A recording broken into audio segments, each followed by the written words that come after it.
Hi, everyone. My name is Ayana Counts. I am a senior at the University of Missouri, and I'm currently an intern at the Missouri Rural Health Association. And today I will be discussing providing telehealth.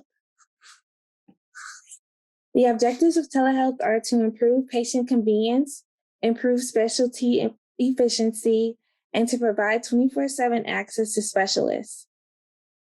While we often think of remote clinical services, there are several other services that can reduce barriers for clients, increase prognosis, and improve clinical capacity.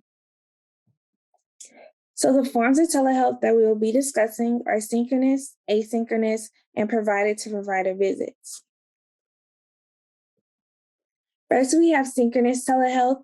We are focused on the environment, equipment, and communication. So synchronous care is often what we think of when referring to telehealth. It is a real-time interaction, usually via phone or video.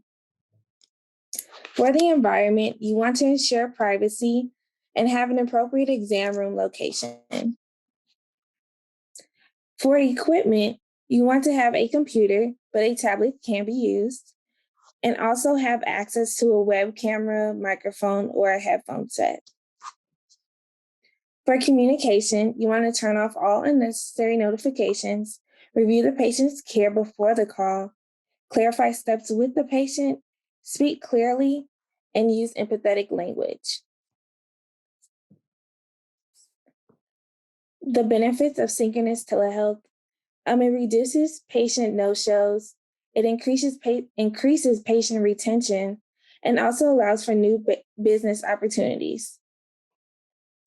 So telehealth is a collection of methods used to enhance healthcare delivery and education. So 1, it is easier to monitor your patient.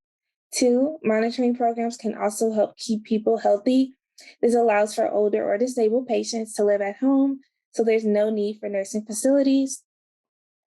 3, dentistry, counseling, physical and occupational therapy, home health, chronic disease monitoring, and disaster management. So it expands beyond the traditional monitoring and diagnostic activities. If you have any questions about synchronous care, please click the links below. Next, we have asynchronous telehealth, and this is involving follow-up care and pre-recorded information. Asynchronous care is sometimes known as store and forward. The benefits of asynchronous telehealth, it is time-saving and streamlined, and also involves automation. So for example, a client sends a photo of a mole, and it is later reviewed by a physician who recommends treatment. A tip with that, you want to use a verified account on a telehealth platform. That can reduce the risk of fraud or identity theft. And again, if you have any questions about asynchronous care, please contact the Missouri Rural Health Association or click the links below. Lastly, we have provider-to-provider telehealth. This involves specialty care, nurse, and mid-level support. So provider-to-provider visits involve providers working as a team to share knowledge and manage patient care.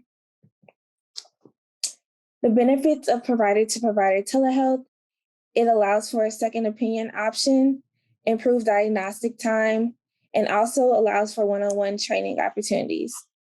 So with specialty care, it increases the capacity of providers, so that improves the time of diagnosing a patient and also allows for life-saving interventions.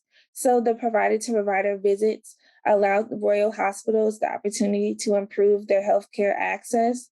This has been seen mostly in radiology, emergency and trauma healthcare services. Nurse and mid-level support, this increases standardization with the decision to support. So you get the second opinion option.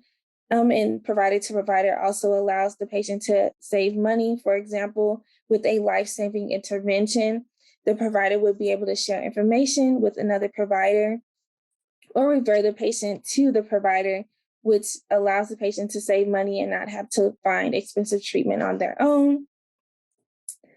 Again, if you have any questions about provider to provider visits, you could contact the Missouri Rural Health Association or click the links below. So conducting a telehealth visit, we'll discuss the beginning, during, and the end of the visit. So for the beginning, you want to enter a private room as previously stated, introduce yourself to the patient and confirm the patient's identity, ensure that all information is secure, discuss the purpose of the visit and what the patient should expect, and get the patient's consent. So during the visit, you want to obtain the patient's health history if needed. Keep the same standard as if the visit was in person, and use creative strategies to obtain as much clinical data as possible. And for the end of the visit, you want to provide the patient with a plan, send patient notes, and provide a referral if needed. And so, as in conclusion, throughout the presentation, we discussed the importance of remote clinical services, as well as synchronous care, asynchronous care, provider to provider consults. They can improve healthcare in rural areas that don't have clinicals or hospitals.